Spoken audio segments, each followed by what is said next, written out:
Le plus grand voleur de tous les temps, c'est celui qui vole ton temps. Nous avons déjà tous entendu l'expression « le temps c'est de l'argent » ou encore le plus grand voleur de tous les temps est celui qui vole ton temps. Lors d'une émission télé sur une chaîne africaine, un invité a fait une remarque très intelligente qui doit faire l'objet d'une profonde réflexion sur le continent par nos experts en la matière si nous voulons réduire ou éradiquer la pauvreté et créer les conditions d'un lendemain meilleur pour le continent noir. Je vous laisse regarder et à chacun d'en juger le contenu. Le plus grand voleur de tous les temps, c'est celui qui vole ton temps.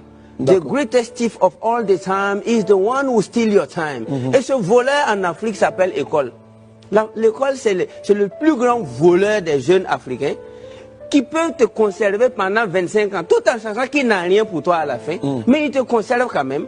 C'est pourquoi j'ai dit à la jeunesse africaine que nous ne sommes pas des Chinois. Les Français, les Américains, les Indiens, et ils vont à l'école pour préserver des acquis. Parce que les arrière-grands-parents étaient riches. Et si ton papa n'a rien, ta maman n'a rien, c'est toi qui cherches master. Mais tu n'auras que tes yeux pour pleurer après. Parce Donc qu'est-ce qu'il faut faire au lieu de chercher ce qu'il faut faire, il faut chercher l'essentiel. L'essentiel, c'est de savoir lire et écrire, de savoir raisonner. Et tu rentres dans l'auto-éducation. Pourtant, on lit et écrit, on apprend à lire et à écrire à l'école. Oui, mais quand on va remonter en 3000 ans avant Jésus-Christ, ils ont bâti les pyramides comment? Là, moi, je repose la question. Mais c'était des gens qui apprenaient dans le tas. Allez-y étudier l'histoire des Platon, les Aristote, les Épicures. À l'époque, la sagesse était livrée en live.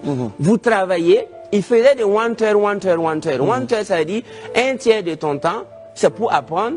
Un autre tiers de son temps, c'est pour appliquer. Et un autre tiers, c'est pour aider les autres. Donc, les gars prenaient cours maximum 3-4 heures par jour, et le reste c'était pour travailler et bâtir. Mais aujourd'hui, nous avons une jeunesse capable de prendre cours de 8h à 18h, comme si c'était pour fabriquer des avions. Et alors qu'après, c'est juste pour devenir chômeur. Donc, on ne peut pas risquer toute une vie et une jeunesse à la recherche d'un papier sur lequel on écrit nom, prénom, diplôme et puis cachet. Je trouve que c'est risqué, ça c'est ce que je trouve. Donc pour moi, nous sommes tous appelés à aller à la quête de la connaissance. Parce que Jesus Christ said, my people is dying lack of knowledge. Mon peuple meurt par manque de connaissance. Mais il n'a pas dit manque de diplôme. Il a dit manque de connaissance. La connaissance, c'est tout ce qu'il nous faut. Et tu dois payer le prix même qu'il faut pour connaître.